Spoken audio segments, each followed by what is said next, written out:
হরে কৃষ্ণ। সকল বৈষ্ণব ভক্তবৃন্দের শ্রীচরণে আমার কোটি কোটি কোটি কোটি প্রণাম। তো আজকে আমরা জানবো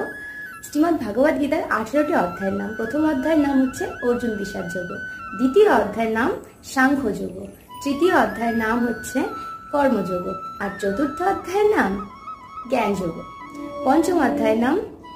কর্মসন্ন্যাস যোগ, ষষ্ঠ অধ্যায়ের নাম অভ্যাস যোগ, আর সপ্তম অধ্যায়ের নাম জ্ঞান বিজ্ঞান যোগ, অষ্টম অধ্যায়ের নাম অক্ষর যোগ, নবম অধ্যায়ের নাম রাজবিদ্যা রাজগুহ যোগ, দশম অধ্যায়ের নাম বিভূতি যোগ,